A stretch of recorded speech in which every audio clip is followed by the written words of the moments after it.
It's time for the Cool Kids Countdown.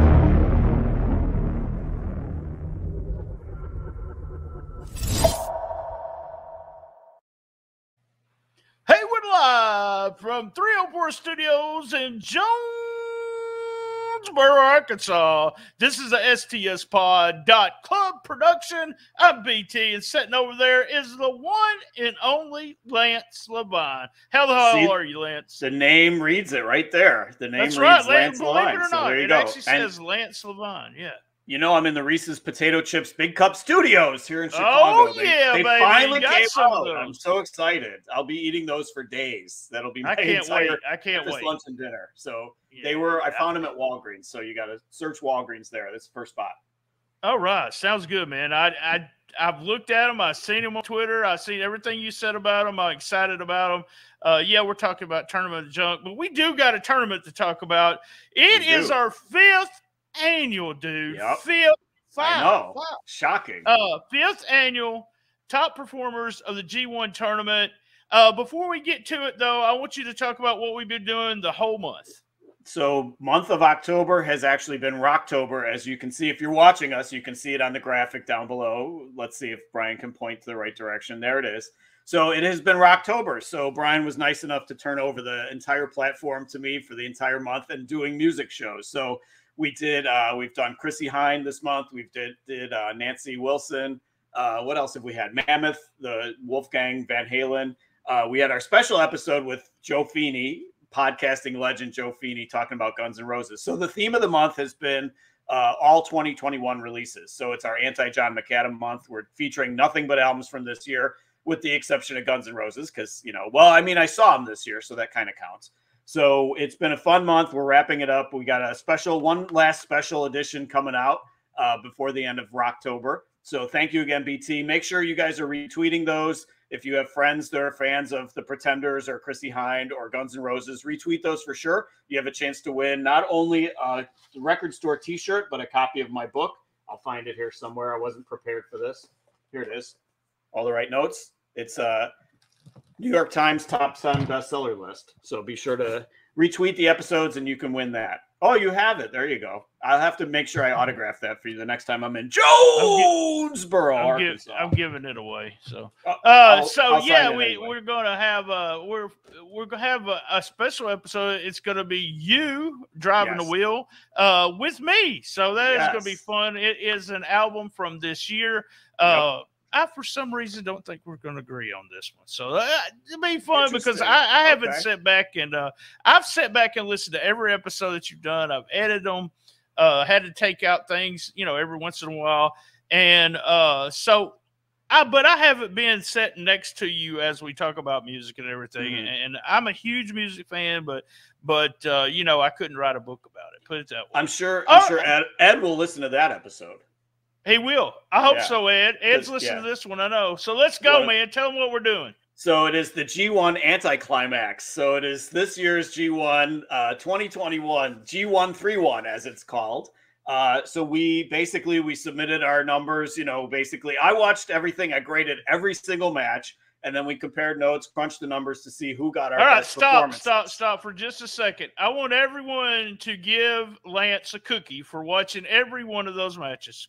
This year, I deserve a cookie for watching every one of those matches, because I know I talked to numerous people that either didn't watch everything, skipped entire nights altogether, zipped through, fast forwarded certain ones. Not just you. I mean, there's other people that we communicate with that said they saw what the card was on night, whatever, 13, and they skipped it altogether because nothing. I don't blame them. It was horrible. Yeah, just horrible. I mean, this was a weird year. I mean, obviously, it's all pandemic related. The fact that half the guys that would have been there were in the States because they couldn't quarantine, and there's many reasons. And so the way I'm looking at it is we paid our price this year, and I'm hoping that next year's G1 is back to the epic, what we've encountered before, many years before, of fantastic matches night after night and great cards top to bottom, maybe one clunker once in a while, as opposed to how many clunkers we had this year altogether. So I'm really holding out hope that next year, not only will it be in the summer like it normally is, but also be a much better tournament than it was this year. So that's why I called it the Anti Climax. G1 Anti-Climax. We had last year we had the tournament had some 5-star matches, and I'll talk about that. Last year we called it what did we call it? Erectile dysfunction. Yeah. Last year it didn't have crowds. Wasn't it last year there were no crowds, but there were still some great matches. This year they had crowds, but the crowds couldn't react. They couldn't cheer. They couldn't boo. They could clap, and that was about it. And it really took away from a lot of the matches. Not only that, but there were guys that were forced into service on this year's tournament that really, honestly, had no business being there, either from work rate or star power. I mean, take your pick, or both in some cases. But there were definitely guys that were forced into duty that just shouldn't have been there. Well, you got to do things like that. Jay White. Yeah.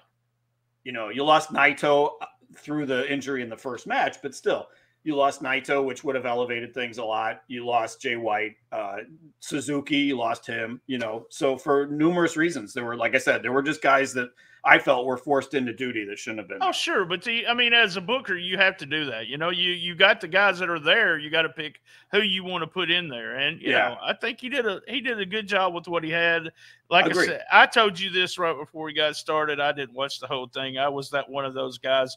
Last year, I did that too, but not as much. I missed I went through the whole G1 tournament and then just highlighted every one of the matches that I wanted to watch instead of actually watching the tournament as I usually do. So it was one of those things where I knew what nights I was going to be, and I was done so much more. I was done on Friday, and you finished yesterday on a Tuesday. So it really shows you what just skipping some of the shows that had no matches. Yeah, I skipped the prelim match. There was almost always a prelim match. I skipped most of those, So in essence, most of those cards were 2 hours because you could skip that. They did the cleaning the ring thing in the middle for about a 15-minute intermission.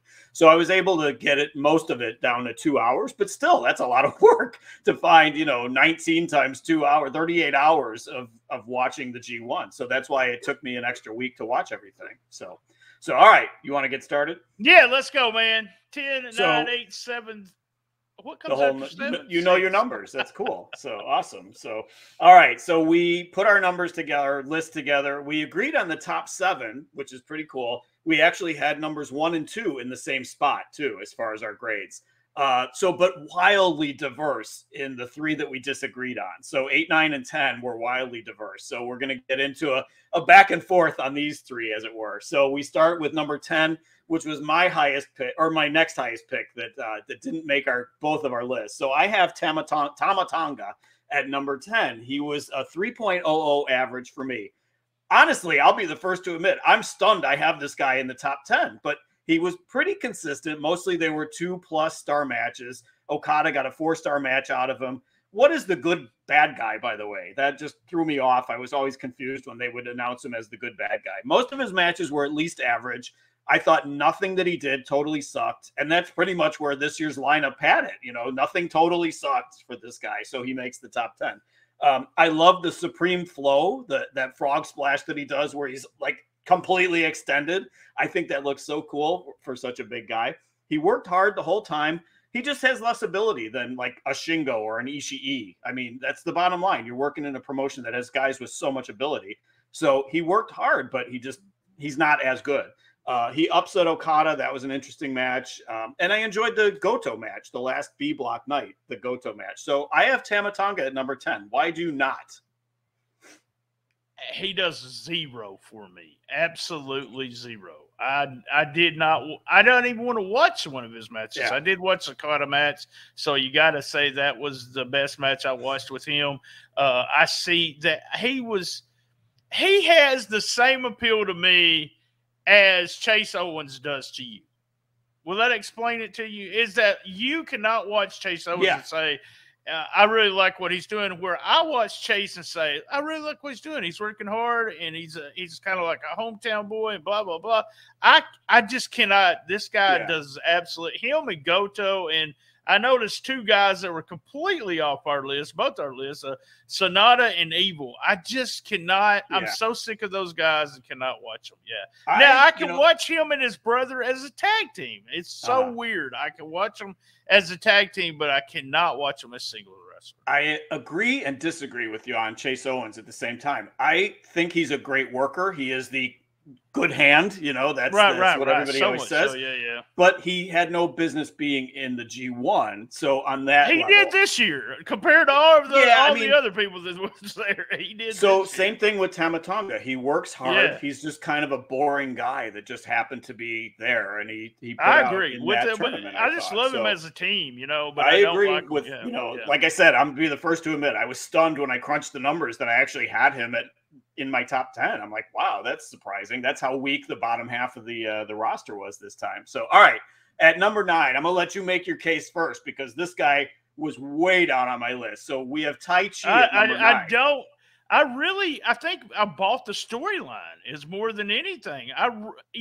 This. We've talked about this before. I'm a Tai Chi fan. I like him. I like his work. I loved his match last year with Ibushi.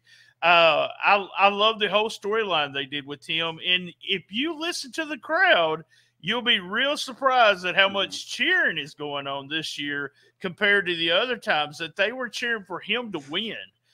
His match with Okada was on night 12, one of my favorite matches. Was my favorite matches with him. And I really think they built 2 new stars out of all these, what we consider the scrubs, or they shouldn't have put them in. Well, one of the guys should have been, but this is the one guy to me. I think he came out looking a lot better than he did coming in, and he's got a hell of an act. We love the girl, and I love the singing. I love the whole act. I've always been a Tai Chi fan. I don't know if I've told you this, or I've told this on the show before, but the first time I saw Tai Chi, he was working for another promotion. I can't remember which one it was. He came out singing and everything. And I wrote to Dave Meltzer and said, you have the next Japanese wrestling star right there in Tai Chi. That's what I thought. It was a miss. He wasn't the next star.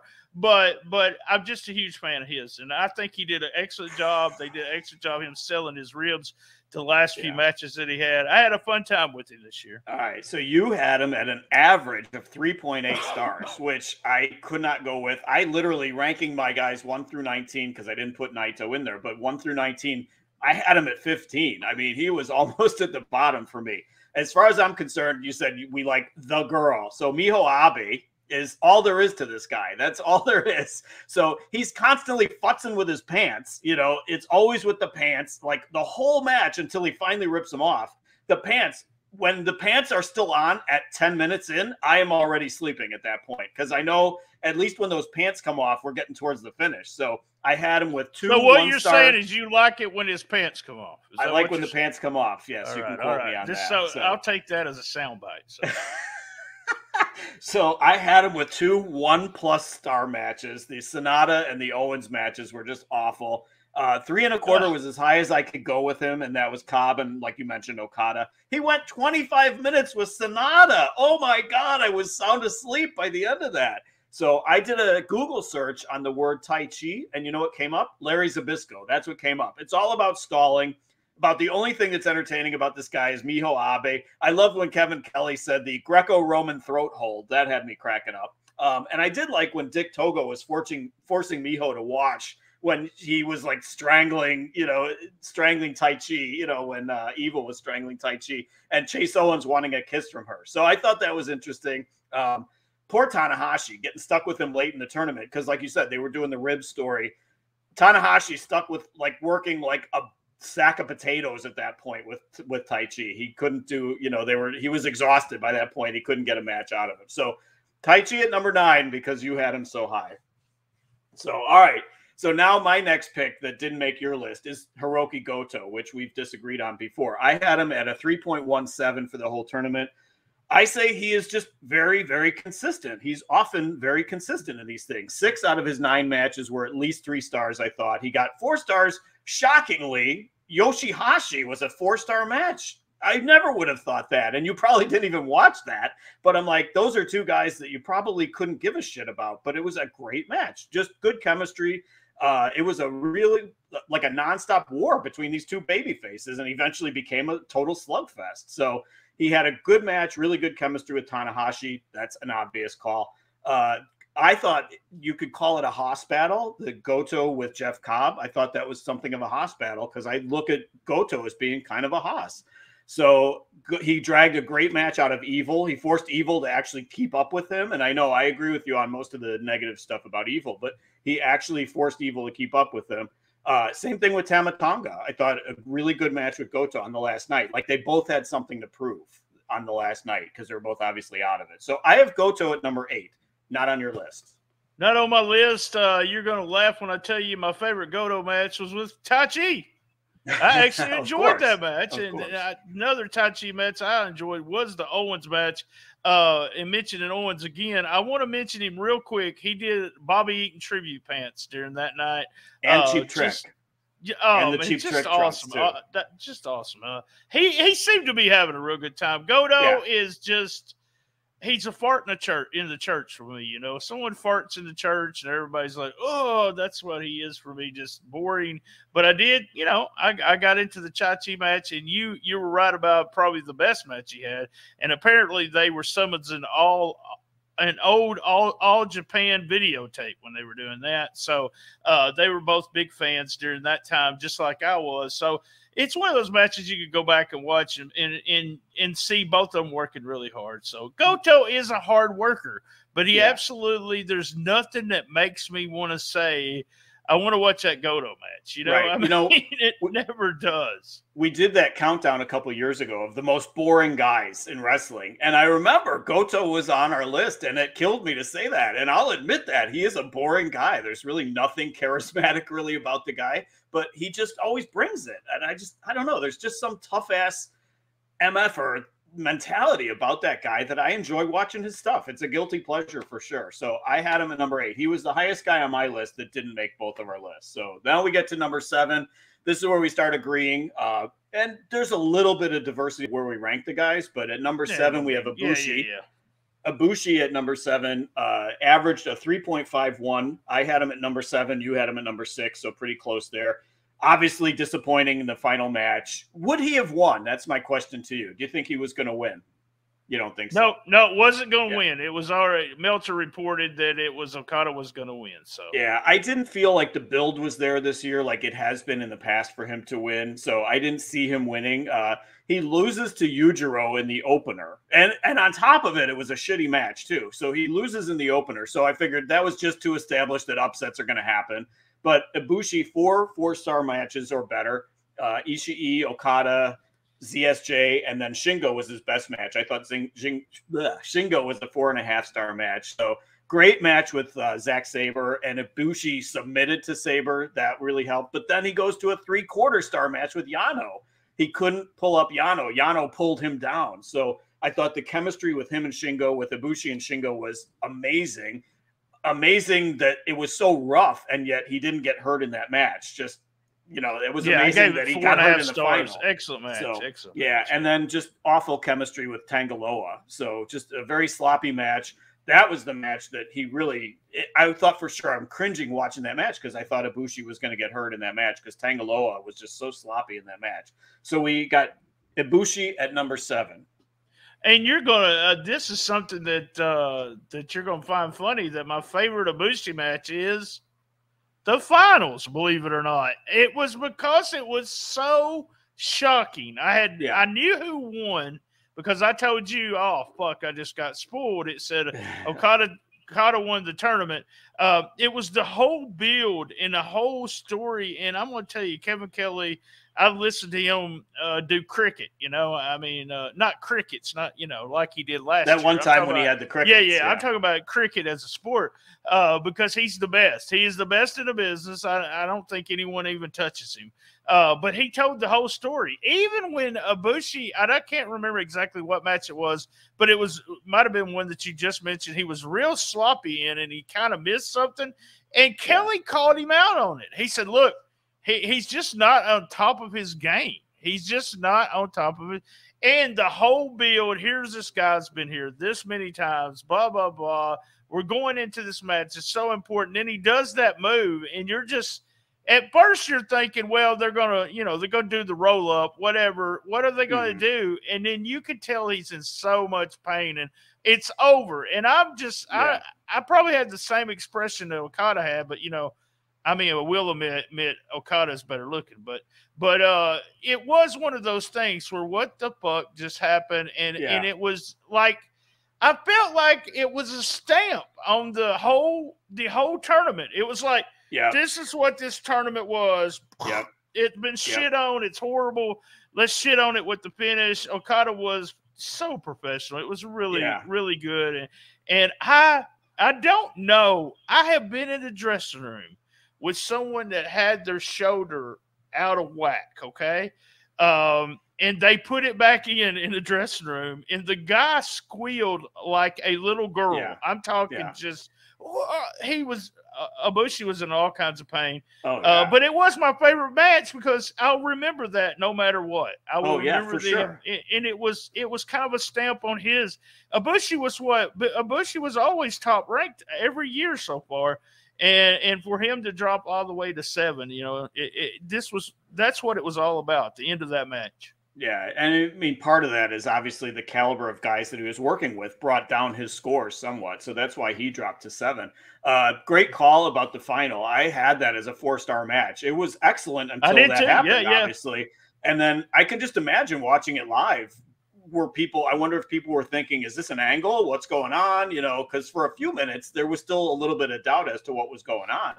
But I think the match you're referencing was that sloppy Tongaloa match that I talked about. Yeah. Ibushi went for a Poison Rana and entirely whiffed, and yet Tongaloa sold it. I'm like, oh, this is awful. And then you're right, Kevin Kelly kind of salvaged it. I have in my the takeaways I was going to mention after on the Patreon, Kevin Kelly is performance art, and we need to be extremely thankful that we are living in the era of Kevin Kelly calling these matches, because the guy is phenomenal.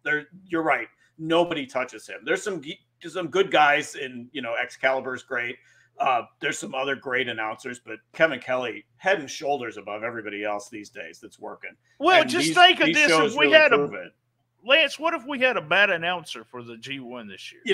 I have that in a 4 a.m. essay coming up. What if Byron Saxton was your announcer for the G1? We would have turned it off a lot sooner. Yeah, it wouldn't be the same. It would not be the same. All right, so at number 6, before our break, we have Jeff Ukabu at number 6. So we have him at a 3.54 stars average. Hey, Lance, is Jeff black like Ricochet? No, I think he's Guam. Oh, I always get that all confused. Yeah. Well, Tonga and Samoa is the same place, right? Isn't it? I don't know, man. I don't know. Let me get Someone correct us. Someone correct us. Jeff Cobb at number 6. So we did differ on our opinion here. I have him at number 4, which is super high. You have him at number 8. So I had 2 4-star matches plus from Jeff Cobb. Tana Hoshi and Okada both were 4.25 star matches. Very consistent. Guy was mostly at 3.5 or 3 stars or better. To me, this was Jeff Cobb's coming out party, not that kind of coming out, Brian. So relax. It was his opportunity to shine because he was focused on a lot more than he was in the past. So I love that spot where he does the chop and the forearm in succession in the corner. He does that. He's starting to do that in every match now. I think that's a phenomenal spot. How the fuck does this guy do the things that he does? A standing moonsault. Again, the Haas battle with Goto. The overhead belly-to-belly on a guy the size of Tama Tonga. I'm like, how does this – the shit he does should not be possible to do. He dragged a decent match out of Tai Chi. I know you're going to rave about Tai Chi. He refused to do the fucking Paradise Lock, which I love that. The fact that he basically was like, I'm an Olympian, motherfucker. I am not doing the stupid Sonata Paradise Lock because it looks so dumb. Great. Ooh, edit that out. Great chemistry with Tana Hoshi, but I mean, that goes without saying. Tana Hoshi has great chemistry with everybody. He actually dragged a great match out of Evil within the constraints of all the fucking shenanigans that you deal with in an Evil match. And I kid you not, I literally went and made popcorn. I paused the show, made some popcorn, and came back because I wanted to sit there and watch Jeff Cobb and Okada. And I wanted to sit there and enjoy it and enjoy popcorn. So Jeff Cobb at number 6. Well, that's weird because I made chocolate chip cookies during that. No, I didn't. That would take a long time. Number 6, Cobb. I like Cobb better as, what was his gimmick in Lucha Underground? What was his name? He was the brother, the evil brother, the monster. Yeah, I loved that gimmick. I know. It was great. Yeah, I loved it. He was great in Lucha Underground. I can't believe I can't remember the name. But you and Dave Meltzer both always give this guy maybe it's one of those guys we talk about sometimes. He used to do it with Nakamura back in Japan, and he's always did it with Kenny Omega. It's one of those guys that y'all, no matter what, it's like I could say, well, I gave him 3.5 stars, and you'd say 4.5. Or you'd go, I mean, really, it's always y'all give him more.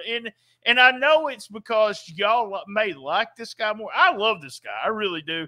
And like you said, the feats of strength and how strong this guy really is just ungodly. The idea that, I sit and think about the matchups we could have with the AEW roster and all that and with him. But I even was fantasy booking saying, man, I'd love to see Cobb in the ring with Lesnar and guys like that. Just the big guy and just having those kind of matches. My favorite match with him was with Okada.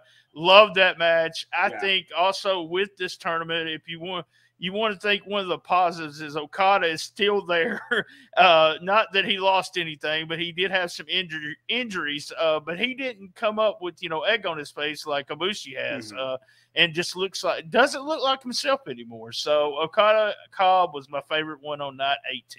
All right, man, let's take for the record, Jeff Cobb was Matanza Cueto. There we go. Yeah. Matanza.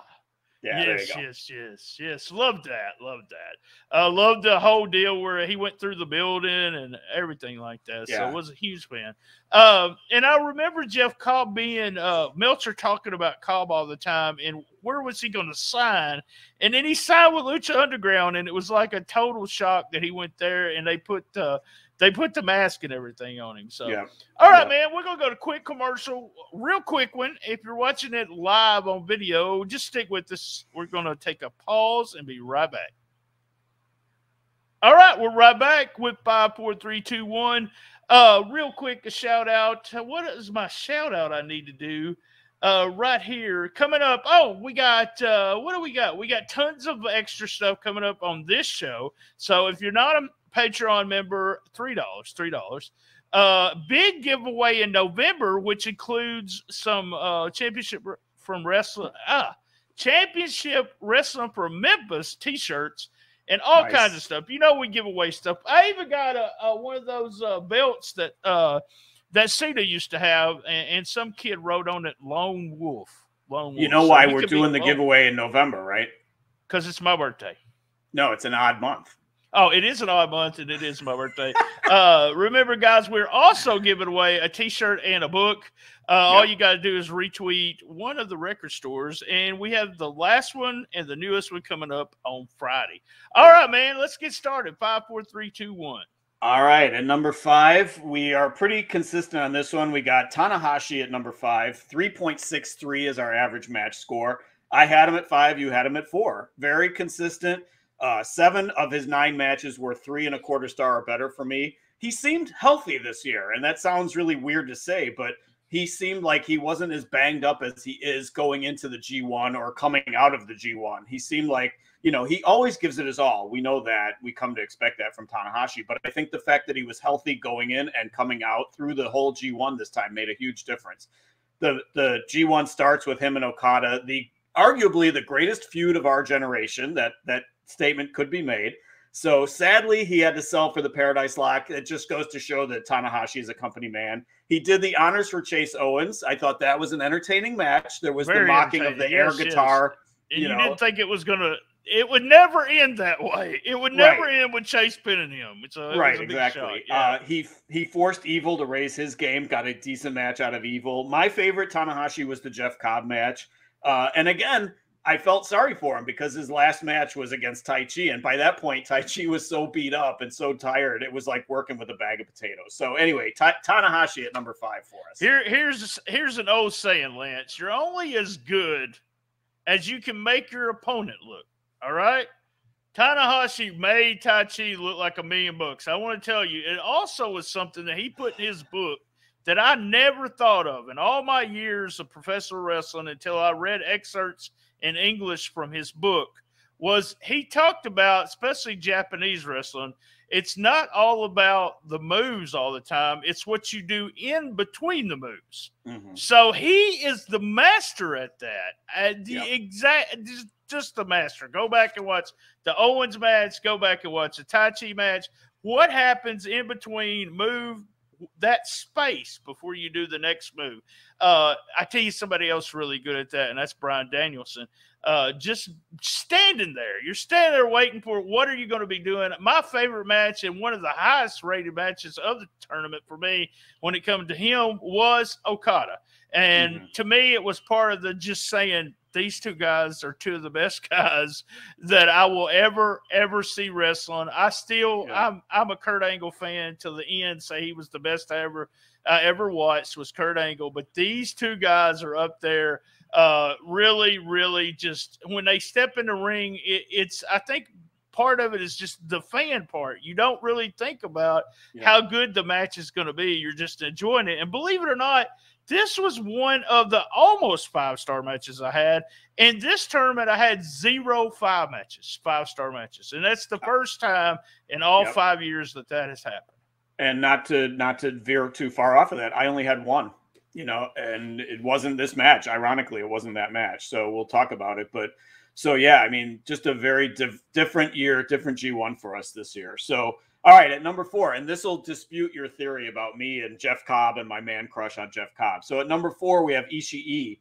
We had him at 3.69 average. I had him at rated 6. You had him at 3rd. So, I'm an Ishii mark. I love Ishii. Yeah. So the fact that I had him as low as 6 kills that theory. I don't just give guys good star matches because I like the guy. So it was the best match of the whole G1. It was the Shingo in night 1. I gave that one 5 1/4. To me, that was the only 5-star match plus. But it was unheard of for me to have Ishii getting 1 and 2-star matches. He could not elevate Kenta. He couldn't elevate Great Okan, Yujiro. The Yano match was actually watchable. I don't know how, but they managed to make that one watchable. But that's 3 bad matches, and then the Yano match was pretty mediocre too.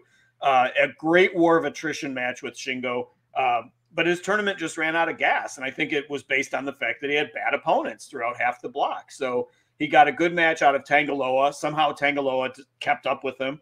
A very good match with Zack Sabre Jr., and just to me, overall, it wasn't the typical Ishii G1. Half the matches were good to great, and the other half were bad. And so Ishii ends up at number 4 for us this year. A past winner. Yeah, my favorite match of his was Shingo, and it was to me that match in Okada. And I can't even say his name. Okada and I can see Ponytail Boy, Mr. Andre. So, do what? Great Okan. No. Tana Hoshi and Okada was maybe my favorite match, but this Shingo Ishii match was right there. I gave both of those matches 4.75. Not a 5-star, but you're looking at night 1 and night 2, and you're thinking to yourself, "Oh man, even with the shitty." The shitty lineups, we're going to have some really good matches, and it just never really turned on. But Ishii, to me, I didn't have a problem with the matches. That I didn't watch the shitty matches, but I didn't really have a problem with any match that I saw him in. And I'm not as big a fan. I like the Ibushi match. I'm just not as big a fan of his as you are. But I thought he was, top 4 of this, easily top 4 of this year. Yeah, I mean, the guy is one of my favorites in the world. In my top 10 of every ranking, he'll always be in that top 10. But yeah, just like I said, I thought the quality of the opponents just brought him down. So to go with your theory of how good can you be, it depends on who you're in with. So, all right, and number 3 was our next coming out party. Zack Sabre Jr. Oh, at yes.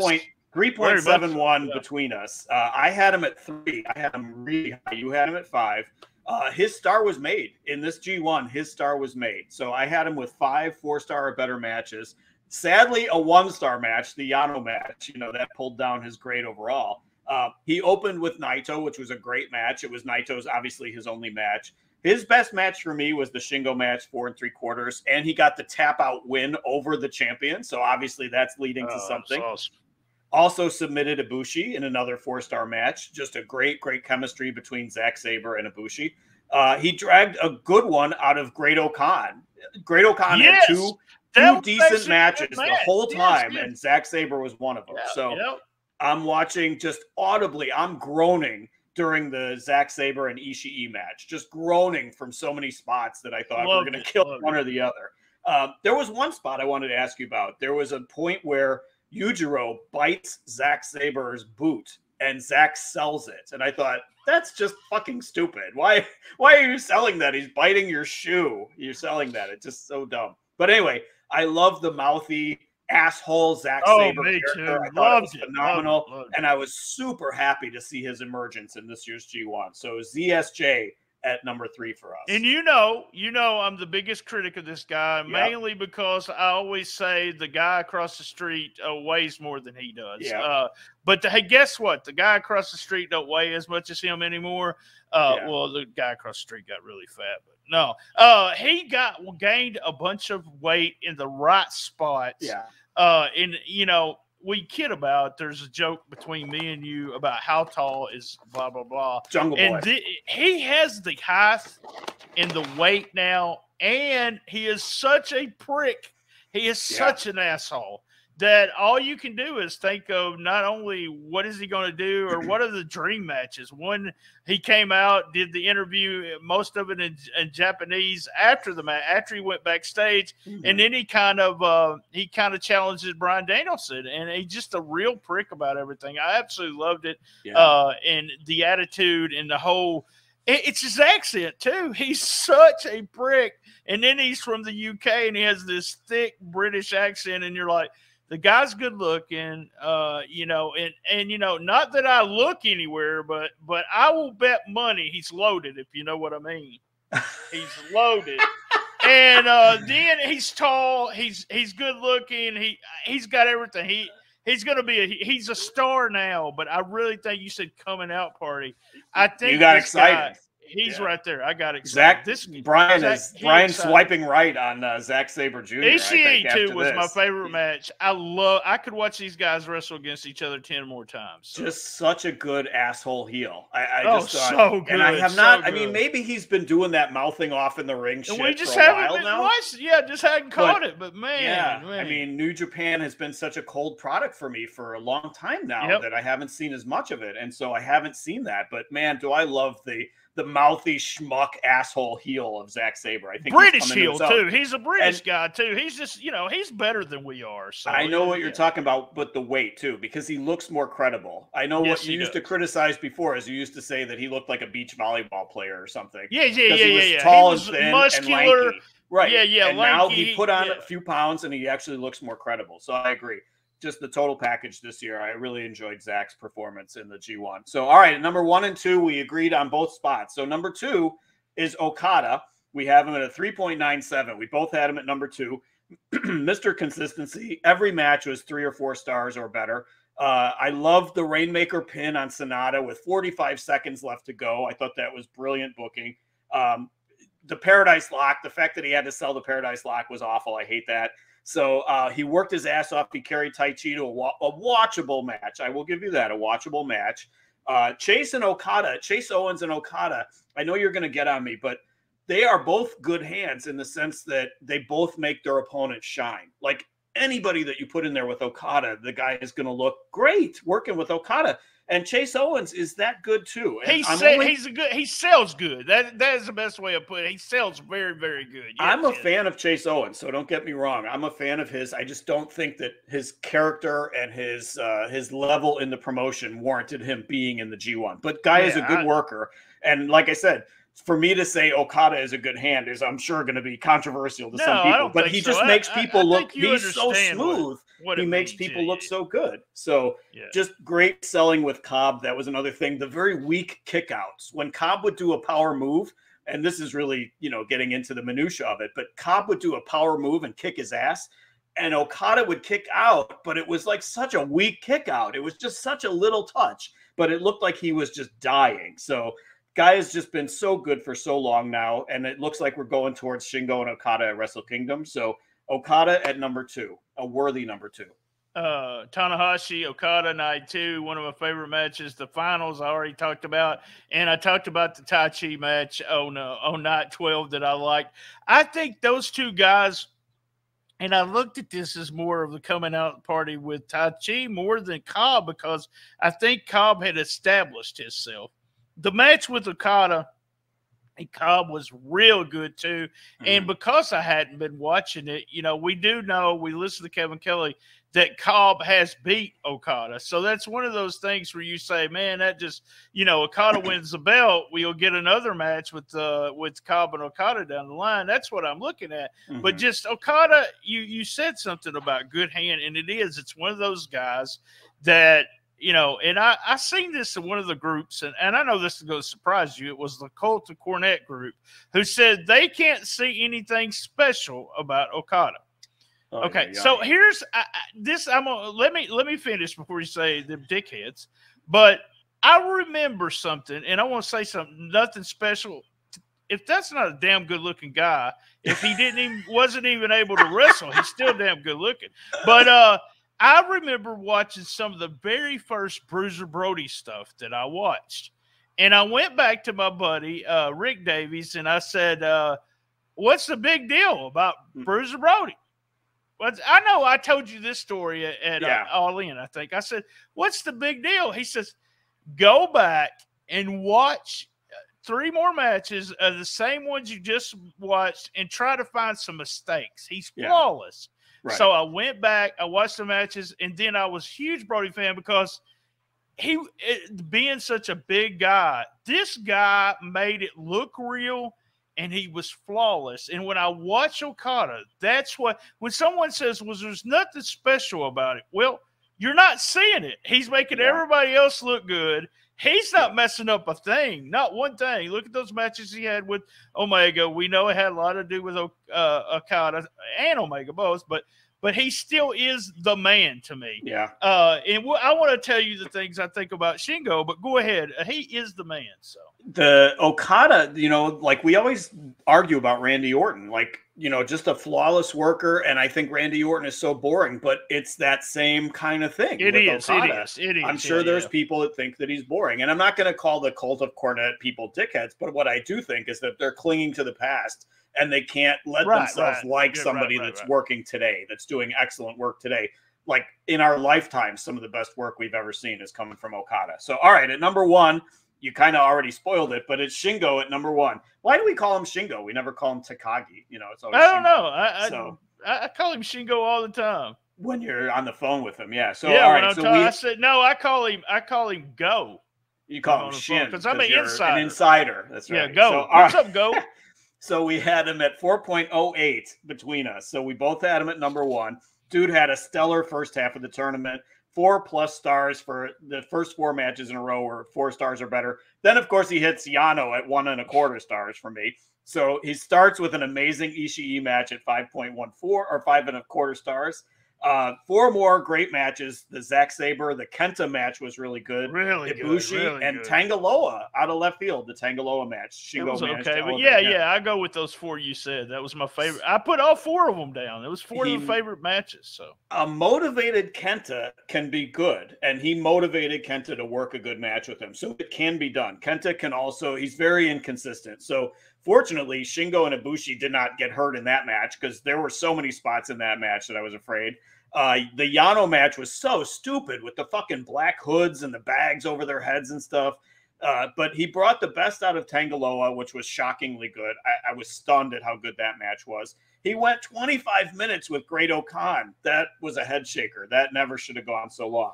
And I have my suspicions about Shingo. Peter was out there in the sexiest bikini she wore throughout the entire thing, and Shingo could not be bothered with it. I'm like, whoa, you're like looking right at her, and you're just avoiding it and ignoring it altogether. So I wonder about Shingo. Maybe you would have some insight on that.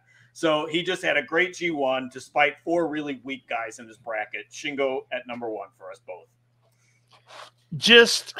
He's one of these guys that came into New Japan that had all kinds of success before coming into New Japan, but he worked the show that I can't think of anything today. I need to quit smoking weed. What is the show that PWG? He worked PWG a lot. People loved him in the States. Then when he went to New Japan, I was like, what is this guy? I don't think much of this guy, but he has a good match, tries his best almost every time. Ishii, ZSJ, Kenta, Ibushi, all just, he was the man. He was actually the man. But let me tell you, one of my favorite things was Zack Sabre Jr. after the match. He called him Dragon Tits.